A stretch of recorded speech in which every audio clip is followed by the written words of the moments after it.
Warning, viewers' discretion is advised as this may contain mature or triggering content.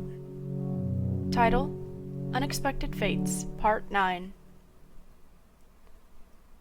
Almost an hour had gone by after the three of them returned to their personal space. Saris had vanished to his room during that time, claiming he would be doing some tidying, but instead he was busy talking to himself. He had noticed it when he killed Myrna. It wasn't fully him. There would never be any way he could have killed her so quickly. "Can you come here?" he muttered as he stared at himself in the mirror, unsure of how this would work. A chuckle came from behind him, making him jump. "So you noticed," a man's voice said. As he turned, there was a man with creamy white skin and slightly harder features than Saris's own. Nonetheless, it was still like looking at a twin. Besides the fact this man had brilliant green eyes, long red hair, and black wings. If he held Saris's black hair, silver eyes, and wings, they really would have been twins. "Nice to meet you. Hope you don't mind losing a portion of your appearance." Saris stared at him for a moment. "What?" He chuckled. "Well, it's more like we fused together.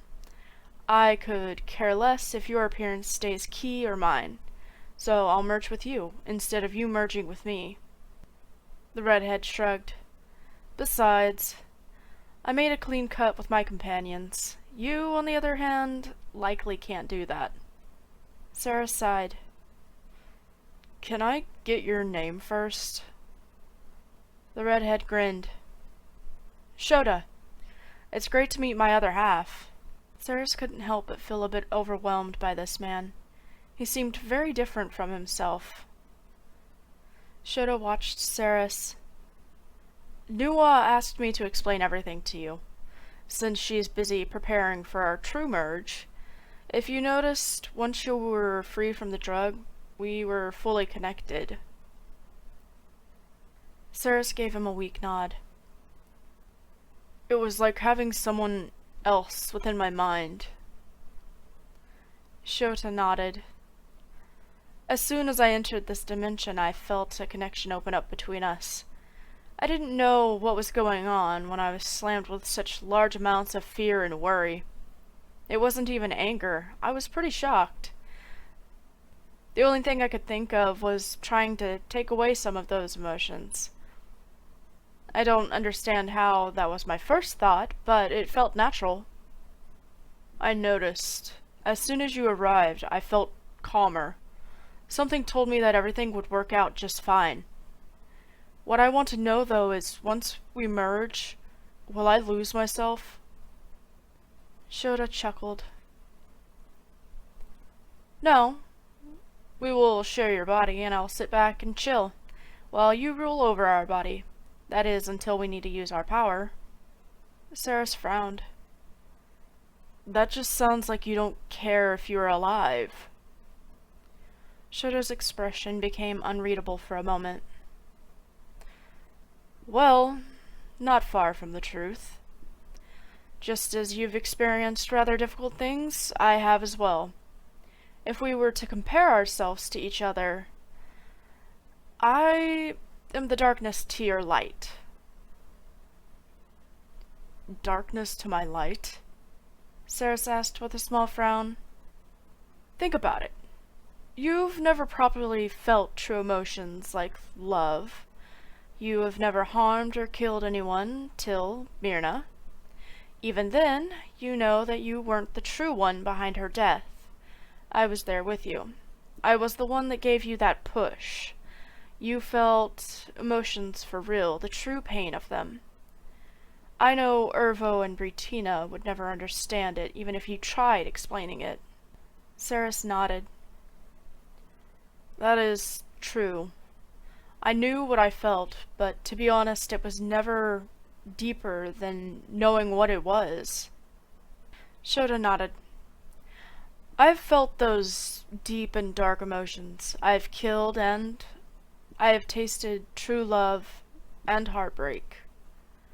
So much so that when Nuwa came to find me, she thought that this might not work. She thought I might be too tainted. Saris frowned. But I can tell that isn't the case. Shota chuckled. Yeah, just as I can tell there's a very faint part of you that enjoyed putting an end to Myrna. He wished to deny it, but couldn't. While it had hurt, there had been a portion of them that felt nothing but relief. Astral would die off, his first world would rest finally, and Myrna would no longer be a threat to Ervo, Britina, or Kaya. So Nua's words were a bit off about us being pure, Saris said as the words came to him. Probably another connection with Shota. Yes, she certainly did lie about that, but if you think about it, can someone who can create and destroy life with a snap of their fingers really be someone that is pure? No, they can't. Saris moved to the bookshelf in his room, grabbing a few of them. So, our powers, are we limited? Shota shook his head. No, we will be on par with Nuwa. After all, we are taking over the other position of God. Becoming Nuwa's other half, we will create our own celestials and universes with Nuwa. He set the books down. Well, at least you can help me out on your side. How is it? A deep frown filled Shota's face. Not good. It was dying last I had seen. Amorite really doesn't care. There was a knock on the door and the two of them turned. Saris? Britina's voice called through the door before it creaked open. Ervo and Britina stepped through the door, staring at the stranger with Saris. Hey guys, Saris said with a slight smile. Meet Shota, my other half. They stared at the man before Ervo let out a loud sigh. So, this is really happening. Shota chuckled. Nice to meet you guys. Officially, that is. I've seen you through Saris's eyes, but meeting you in person is much better. I know you are probably scared about how coldly Saris ended Myrna, but that was partly me. Britina glanced at Saris, who simply nodded. So, you guys are connected already? Saris shook his head. Not yet. Nua's preparing things, whatever that means. I mean, he and I are connected, but we aren't merged yet. She nodded. When will it be happening? As if to answer her, Nua appeared between them. Hello, my children. Have you said your goodbyes? Saris glanced at Ervo and Britina, who were shaking their heads. They both looked ready to cry, and it tore at Saris. He closed the gap between them, pulling them into a hug. This isn't goodbye forever. I don't know when I'll be able to see you guys again, but I know I will. Also, I know if we waste any more time than this, Amorite could get away with doing more harm. We can't have that. Tears rushed to Britina's face. Must you be the one? You were always the one to sacrifice your happiness, your everything. Saris chuckled as he stepped back. Truthfully, I haven't sacrificed anything. Up to this point, I've felt everything vaguely. Shota is part of me, and that will complete everything. While this may not give me the love that I had hoped for, being able to create the things that Nuwa creates fills me with a different sense of love. A love that I want to feel, to cherish, and nurture. Britina nodded. Then come visit us when, or if you can. Please don't forget us, okay? Saris nodded. I'd never forget you guys. Shota nodded, throwing an arm around Saris's shoulder. I'll make sure he doesn't forget, he said with a small wink at Rutina. Okay. Ervo wrapped an arm around her shoulders. I guess we'll see you when we see you, Ceres. Ceres gave him a soft smile. See you guys. Everything you need is here in my room. Make sure Kaya thrives. Nua smiled at them before placing a hand on Ceres and Shota, and they vanished. The first thing Ceres noticed was they weren't in Nua's space. They were in a place that felt dull and dark. Even the scent of death seemed to cling onto the air around them. You've arrived. A weak voice spoke from the shadows. He glanced over to see Shota wearing a frown. Yes, Amorite. An eerie laugh left the faceless voice. Oh, my dear Shota, my lovely Shota, how can you do this to me? I created you. Shota let out a bitter laugh. You also planned to destroy me, but thanks to all the things you've done thus far, you can't even move. Yes. So kill me then. Light filled the space with the sweep of Nua's hand, and Ceres felt sick.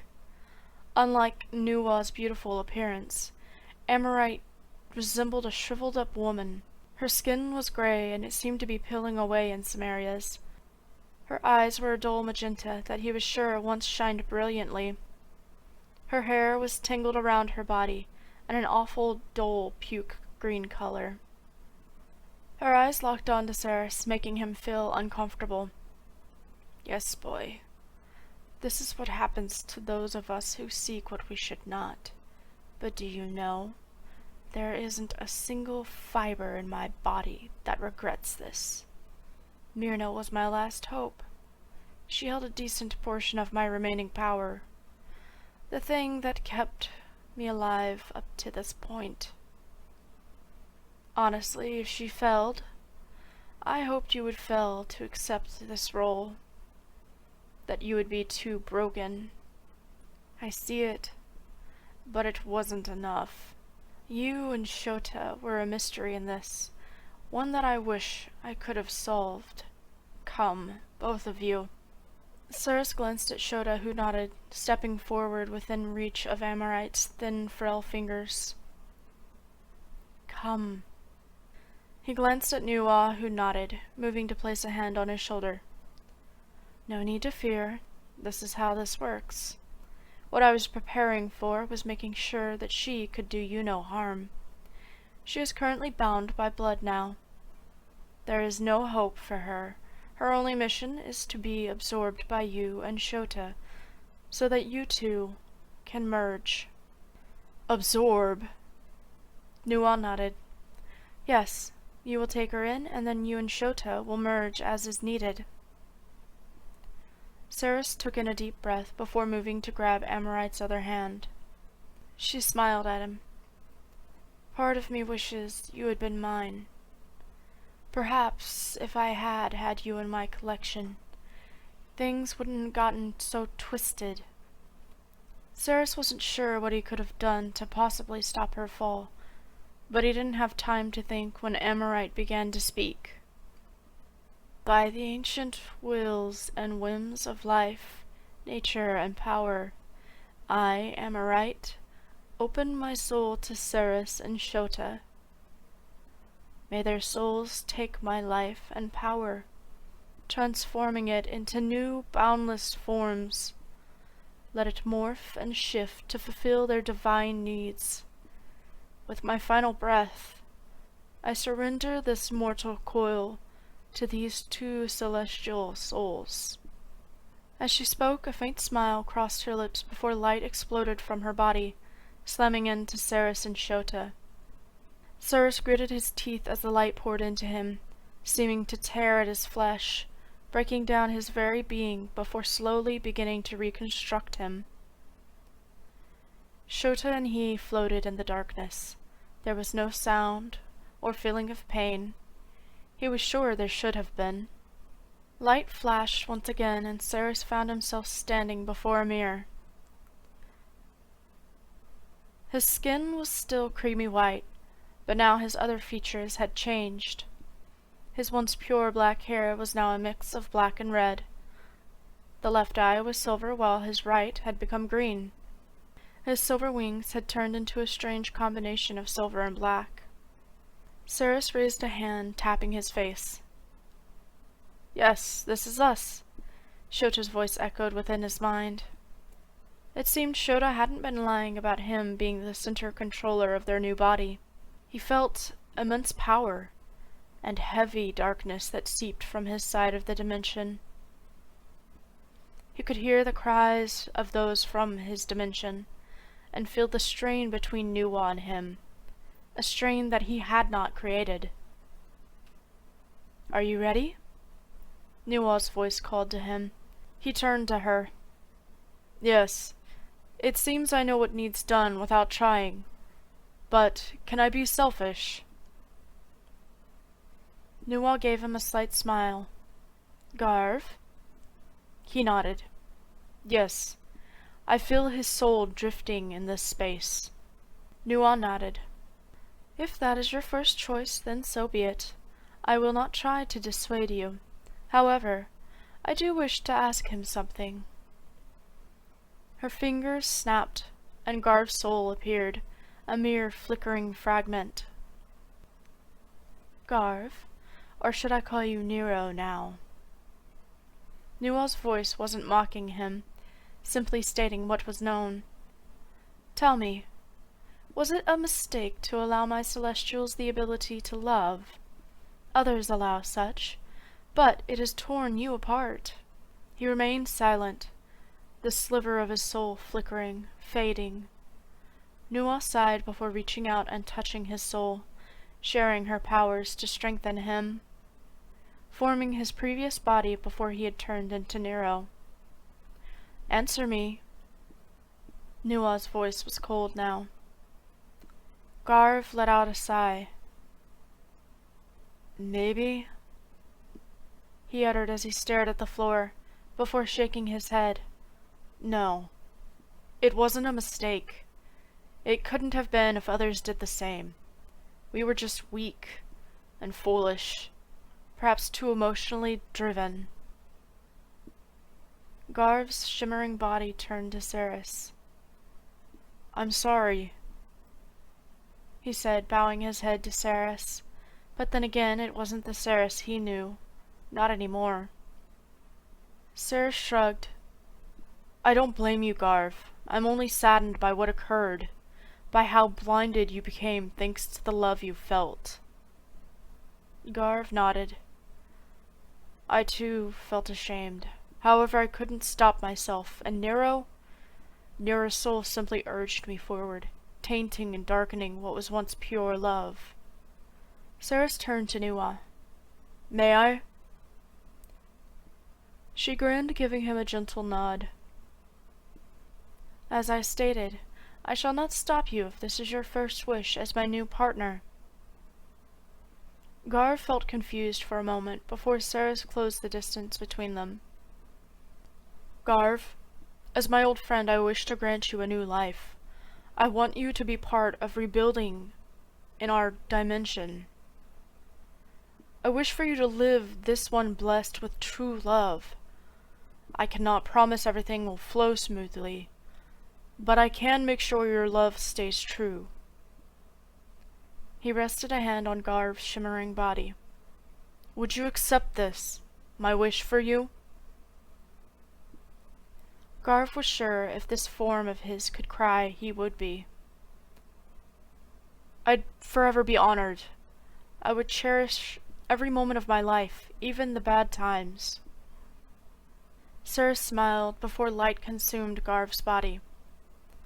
"Then may you be reborn to find this new journey. May your soul be filled and your body remain whole. May your time never be spilled and your heart reach its goal. I depart unto you my first blessing in this role, creating new bonds and making you my first true celestial." Garv couldn't even utter a word of thanks before everything vanished before him, and his soul began its new journey. Ceres turned to Nuwa. Why would you ask him such a question, though? Newell gave him a small sigh. Because we almost lost everything for such a simple emotion as love. It made me ponder removing it. Cyrus shook his head. You know better than anyone, love is no simple emotion. She crossed her arms. Yes, I know this, yet I can't help but feel a small amount of disdain towards it. As many people often do. She rolled her eyes. I take it I'm now speaking to Shota. A small smirk played along Cyrus's lips. Yes, you should know just from your meeting with me how strange the pain of love is. Even as we killed Myrna, your heart broke. Even as we killed Amorite, your heart broke. Love is as marvelous and profound as it is horrid and dubious. It is yet another version of shadow and light, an eternal battle.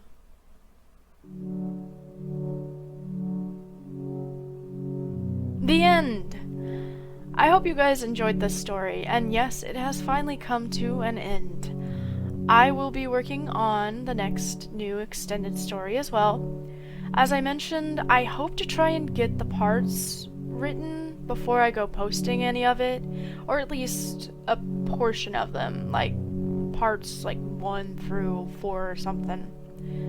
So, there's that. And I am still working on my books.